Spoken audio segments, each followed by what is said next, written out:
Everyone, कक्षा 7वीं वाले ध्यान देंगे। पिछले वीडियो में हमने पहले अध्याय को समाप्त कर लिया था। उसके क्वेश्चन आंसर की पीडीएफ आपको डिस्क्रिप्शन लिंक में हम आज प्रोवाइड कर देंगे। आज हम बात करेंगे अध्याय 2 की या पार्ट 2 की, जिसका नाम है दक्षिण भारत के राज्य। अध्याय 2 का नाम है, सेकेंड टॉपिक कर रहे हैं अपन, उसका नाम है दक्षिण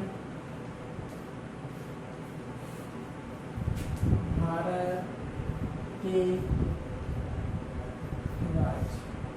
पूछा है इस वाले टॉपिक में, सेकेंड टॉपिक में दक्षिण भारत के राज्य। इसके अगले टॉपिक जैसे आएंगे थर्ड टॉपिक में, उसमें बोलेगा उत्तर भारत के राज्य। ठीक है, तो अपन पहले दक्षिण भारत के राज्य पढ़ेंगे। क्या है दक्षिण भारत के राज्य? तो आपको भारत का मैप बनाते हैं। ये दक्षिण भारत का मैप बना रहे हैं अभी हम।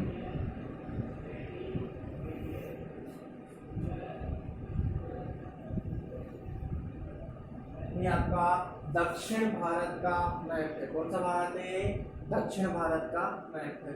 सबसे पहले आपको पढ़ना है, ऐसा माना जाता है कि पूर्व मध्यकाल में देश के उत्तरी और दक्षिणी भाग के राज्यों के बीच निकटता बढ़ गई थी। इस निकटता के 3 प्रमुख कारण हैं। तो पहले आपको एक कारण बताना है, किस प्रकार उत्तर भारत के राज्यों और दक्षिण भारत के राज्यों में निकटता बढ़ी थी। क्या कारण थे इनके कि उत्तर भारत के जो राज्य थे वो दक्षिण भारत के राज्यों पर क्या थे? निर्भर थे। तो पहला है, दक्षिण भारत के उत्तरी भाग के राज्यों ने अपने राज्य अधिकार को गंगा नदी घाटी तक बढ़ाने का प्रयत्न किया। जो दक्षिण भारत में राजा थे, पल्लव वंश के, चोल, चेन, है ना, ये सारे वंश अभी आगे पढ़ेंगे, कात्यायनी, कल्याणी। ठीक है, ये सारे जो वंश के जो राजा थे, उन्होंने क्या किया था? अपनी सीमा को गंगा नदी घाटी, ठीक है, गंगा नदी कहाँ से निकलती है? यूपी से, यहाँ पे है ना, तो गंगा नदी घाटी तक क्या कर लिया था? ये गंगा नदी है। तो दक्षिण भारत के राजाओं ने अपने जो व्यापार को गंगा नदी घाटी तक क्या कर लिया था? विस्तृत कर लिया था। इस प्रकार उत्तर भारत के जो राज्य थे वो दक्षिण भारत पर क्या होने लगे थे? निर्भर होने लगे थे। यहाँ पे दक्षिण भारत की जो भी वस्तुएं जाती थी, जो भी चीजें जाती थी, वो उन पर क्या होने लगे थे? निर्भर होने लगे थे। जैसे मसाले हो गए, फल हो गए, ये सारे जो थे कहाँ से आते थे? दक्षिण भारत से उत्तर भारत। तो उत्तर भारत के जो लोग थे वो दक्षिण भारत में फल, सब्जियां, मसाले लेने के लिए क्या हुए थे? मतलब निर्भर होने लगे थे उस पर। दूसरा है, पहला टॉपिक आपको पहला बिंदु समझ में आया। पहला कारण क्या है कि उत्तर भारत के लोग जो थे दक्षिण भारत पर क्यों निर्भर थे? पहला बिंदु हमें बताया है, क्यों थे? क्योंकि दक्षिण भारत के जो भी राजा थे वह अपना जो विस्तार था या अपने जो व्यापार था उन्होंने कहाँ तक कर लिया था? राज्य विस्तार कहाँ तक कर लिया था? गंगा नदी घाटी तक कर लिया था। ठीक है, ये गंगा नदी उत्तर भारत में है। दूसरा, दक्षिण भारत से शुरू हुए धार्मिक आंदोलन उत्तर भारत में भी लोकप्रिय हुए। दक्षिण भारत में जो भी धार्मिक आंदोलन किए गए धर्म के बचाने के लिए, ईसाई धर्म, हिंदू धर्म को बचाने के लिए जो भी आंदोलन किए गए वो सारे उत्तर भारत में भी किए गए और वहां पर क्या हो गए? लोकप्रिय हो गए। मतलब वहां पे थोड़ा सा उनका नाम होने लगा वहां पे दक्षिण भारत का, और वहां पे जाके मशहूर होने लगे। ठीक है। तीसरा है,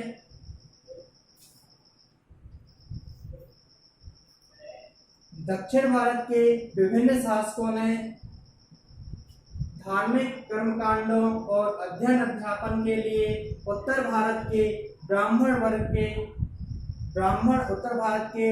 वर्ग को दक्षिण भारत में बसने के लिए आमंत्रित किया। अब क्या किया? जो दक्षिण भारत के जो भी लोग थे, ठीक है, दक्षिण भारत के जो भी लोग थे, उन्होंने जो ब्राह्मण, जो मतलब धार्मिक कर्मकांडों के लिए उत्तर भारत में जो भी ब्राह्मण लोग रह रहे थे, जो भी पंडित लोग रह रहे थे, उनको दक्षिण भारत में आमंत्रित किया कि आप यहाँ आए, यहाँ पढ़े, यहाँ रहें। ठीक है, तो इस प्रकार इन 3 कारणों के कारण उत्तर भारत और दक्षिण भारत में क्या हुए? आपस में संबंध स्थापित हुए। ठीक है, तीनों टॉपिक समझ में आए। पहला टॉपिक हमने बताया कि दक्षिण भारत के राजाओं ने क्या किया था? गंगा नदी घाटी तक अपना विस्तार कर लिया था। पहला ये कारण था। दूसरा कारण था दूसरा कारण हमने बताया कि दक्षिण भारत में जो भी धार्मिक आंदोलन होते थे वो क्या होते थे उत्तर भारत में लोकप्रिय, उत्तर भारत में भी वो क्या होने लगे थे धीरे धीरे लोकप्रिय। जो उत्सव यहाँ मनाए जाते थे वो उत्सव भी उत्तर भारत में मनाए जाने लगे थे। तीसरा कारण था कि दक्षिण भारत के लोग थे, उन्होंने क्या किया था, उत्तर भारत में जो धार्मिक कर्मकांड करने वाले जो पंडित रहते थे, ब्राह्मण लोग रहते थे, उनको दक्षिण भारत में आने के लिए आमंत्रित किया था। वहां पे पढ़ने, रहने, खाने की आदि के लिए क्या कर दिया था, उन्होंने आमंत्रित किया कि आप यहाँ आए और यहाँ रहें। तो ये 3 कारण थे जिसके कारण क्या हुआ था, उत्तर भारत और दक्षिण भारत में आपस में संबंध स्थापित हो गए थे। ये क्वेश्चन पूछा जाया है, पहला देवउत्तीर्ण है शायद, तो ये क्वेश्चन आपको अच्छे से पढ़ना है। ये स्टार्टिंग पॉइंट हो गए अपने कि क्या कारण थे, उत्तर भारत और दक्षिण भारत में आपसी निकटता थी, आपसी संबंध थे।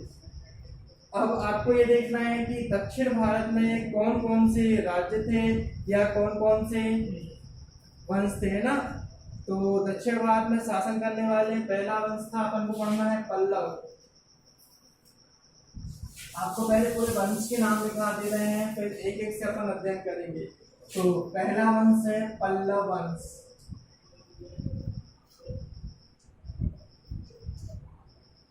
ठीक है। दूसरा है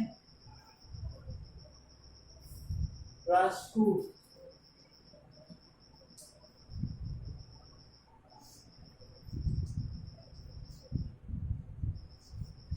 तीसरा है चालुक्य,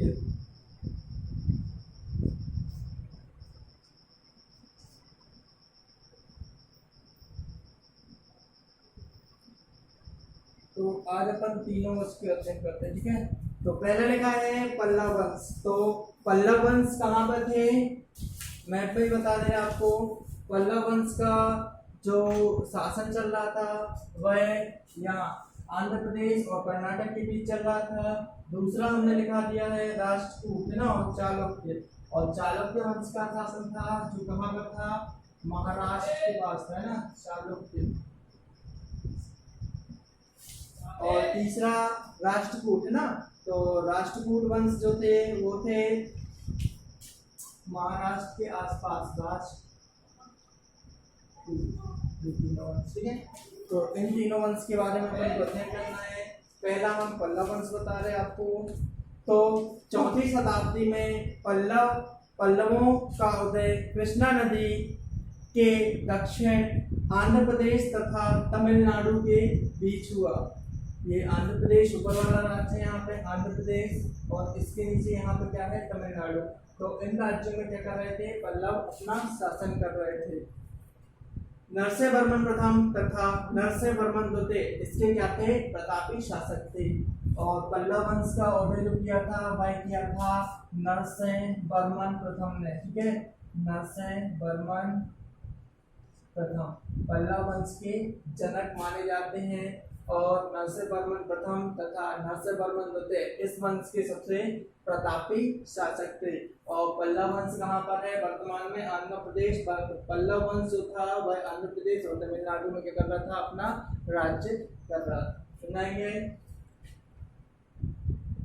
नरसिंहवर्मन प्रथम ने चालुक्य राजा पुलकेशिन द्वितीय को युद्ध में पराजित कर प्रतापी कोण की उपाधि धारण की। अब क्या किया था, नरसिंहवर्मन प्रथम था जो चालुक्य राजा था, कौन था, पुलकेशिन द्वितीय। पुलकेशिन द्वितीय को किसने हराया था, नरसिंहवर्मन प्रथम ने हराया। और किसकी उपाधि धारण की थी, प्रतापी कोण की उपाधि धारण की थी। प्रतापी मतलब प्रतापी को जीतने वाला, ठीक है। चालुक्य वंश कहाँ का शासक था, ये पुलकेशिन द्वितीय प्रतापी का शासक था। इसलिए नरसिंहवर्मन प्रथम को पुलकेशिन द्वितीय को जब हराता है तो उसे प्रतापी कोण की उपाधि मिलती है, मतलब प्रतापी को जीतने वाला। अब ये क्या हो जाता है, जब नरसिंहवर्मन प्रथम जीत जाता है तो वह अपनी राजधानी किसको बनाता है, कांचीपुरम को, ठीक है। अब दूसरा पल्लव वंश तो हो गया। पल्लव वंश की कुछ विशेषताएं हैं, जैसे पल्लवों का शासन प्रबंध सुव्यवस्थित था, मतलब पल्लवों ने जो शासन व्यवस्था की थी वह अच्छी थी। दूसरा, इसके काल में शिक्षा साहित्य व कला की उन्नति हुई, जिसका श्रेष्ठ उदाहरण पल्लवों द्वारा बनाया गया कांचीपुरम शिक्षा केंद्र था। तो पल्लवों ने हमें बताया था, पल्लवों ने क्या किया था, कांचीपुरम को अपनी राजधानी बनाया था और वहीं पर क्या हुआ था, उन्होंने एक शिक्षा केंद्र खोल लिया। ठीक है, जो इस वंश का सबसे महत्वपूर्ण या अच्छा कार्य था। तीसरा, यहाँ की स्थानीय भाषा तमिल थी, जिसमें उत्तम साहित्य की रचना की गई थी।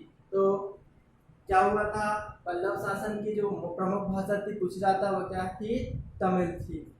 अधिकांश पल्लव राजा भगवान शिव के उपासक थे। किसके उपासक थे? अब देखो, कांचीपुरम में एक शिक्षा केंद्र खोला, फिर भाषा प्रमुख कौन थी इनकी, तमिल थी, और ये पल्लव वंश जो थे वो किसके उपासक थे, शिव के उपासक थे। पल्लवों ने अनेक मंदिरों का निर्माण कराया, जिनमें कांची के धर्मराज, कैलाशनाथ मंदिर तथा महाबलीपुरम में समुद्र तट पर चट्टानों को काटकर बनाए गए रथ मंदिर प्रसिद्ध है। अब अगला टॉपिक है राष्ट्रकूट वंश। राष्ट्रकूट वंश क्या है, इनकी विशेषताएं लिखिए। आपको दोनों विशेषताएं समझना है, पल्लव वंश की विशेषताएं हमने बता दिया, राष्ट्रकूट वंश समझना है क्या है, राष्ट्रकूट वंश कहाँ पे निवास करते थे, कैसे राज्य करते थे और इनकी विशेषताएं क्या है। तो राष्ट्रकूट वंश का जो संस्थापक था वह था दंतीदुर्ग। कौन था?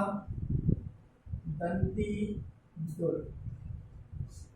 राष्ट्रकूट वंश का संस्थापक दंतीदुर्ग। पल्लव वंश का संस्थापक नरसिंहवर्मन क्या था? प्रथम।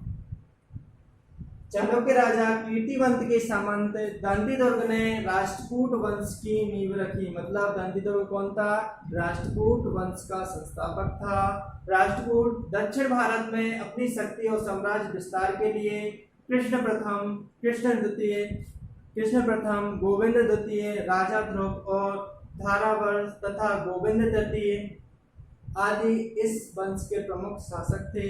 इनकी राजधानी मान्यखेड़ थी। क्या थी इनकी राजधानी? मान्यखेड़ थी। अब आप इसको समझेंगे, राष्ट्रकूट वंश दक्षिण भारत का सबसे प्रमुख वंश था, या दक्षिण भारत का एक शक्तिशाली वंश था, जिसका संस्थापक दंतीदुर्ग था, और इन्होंने अपनी राजधानी क्या कही थी? मान्यखेड़ को बनाई थी। इनके जो राजा थे या इनके जो प्रतापी राजा थे, कृष्ण प्रथम, ठीक है, गोविंद द्वितीय, राजा ध्रुव, धारावर्ष और अमोदगर्ष या कृष्ण द्वितीय, इसके क्या थे? प्रतापी शासक थे। फिर तीसरा पॉइंट अपन को इसी में पढ़ना है। अभी राष्ट्रकूट वंश के बारे में पढ़ रहे हैं। अभी अपन ने राष्ट्रकूट वंश को जाना, क्या था, इनकी राजधानी क्या थी और इनका संस्थापक कौन थे ये जाने, और इस वंश के सबसे प्रतापी शासक कौन कौन थे ये बता दिया हमने। अब आपको पढ़ना है, अगला टॉपिक आपका दिया है राष्ट्रकूट शासन काल की विशेषताएं क्या है। तो इसकी पहली विशेषताएं जो है वह प्रशासनिक व्यवस्था में राजा सर्वोच्च अधिकारी होता था तथा वह मंत्रियों की सहायता से अपना शासन सुचारू रूप से चलाता था। ठीक है, स्पष्ट है। क्या था पहली विशेषता राष्ट्रकूट वंश की? जो राजा रहता था, जो शासक रहता था, वह क्या था? सर्वोच्च अधिकारी रहता था। वह छोटे छोटे मंत्रियों जो उसमें बनाए जाते थे, राजा के जो मंत्री थे, वह उनसे सलाह लेता था और अपना शासन सुचारू रूप से चलाता, मतलब अपना राज्य का संचालन अच्छे से करता था। दूसरा, राष्ट्रकूट राजा शिक्षा एवं कला के संरक्षक थे। अमोदवर्ष प्रथम एक उच्च कोटि का लेखक था। जो भी राष्ट्रकूट के राजा थे वो शिक्षा और कला के प्रेमी थे। अमोदवर्ष जो था वह उच्च कोटि का क्या था? लेखक था। अमोदवर्ष जो था एक राजा था, एक शासक था जो उच्च कोटि का लेखक था। इस वंश के शासकों ने अनेक मंदिरों का निर्माण कराया और अपने इष्ट देवता की प्रतिमा, कौन थे इनके इष्ट देवता? शिव। कौन थे इनके भी? क्या थे? शिव। ऊपर वाले भी पल्लव वंश थे, वो भी शैवधर्म को उपासक थे, वो भी क्या थे? भगवान शिव के भक्त थे। बनाएगा, इन्होंने अनेक मंदिरों का निर्माण कराया और अपने देवता की प्रतिमा कौन सी रखी? शिव भगवान की प्रतिमा रखी। अब तीसरा अपन पढ़ेंगे चालुक्य वंश। हमने इसमें बताया था पहले कि चालुक्य राजा कौन था? ठीक है, पुलकेशन द्वितीय, जिसको किसने बना दिया था, नरसिंहवर्मन प्रथम ने, और अपनी राजधानी किसको बनाया था, किसको, कांचीपुरम को। अब अपन को पढ़ना है कल्याणी के चालुक्य, मतलब चालुक्य वंश के बारे में।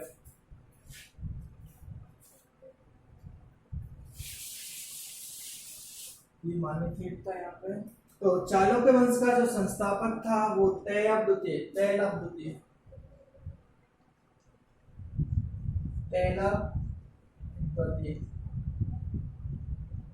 तो आपको पढ़ना है चालुक्य वंश का संस्थापक तैलव द्वितीय था।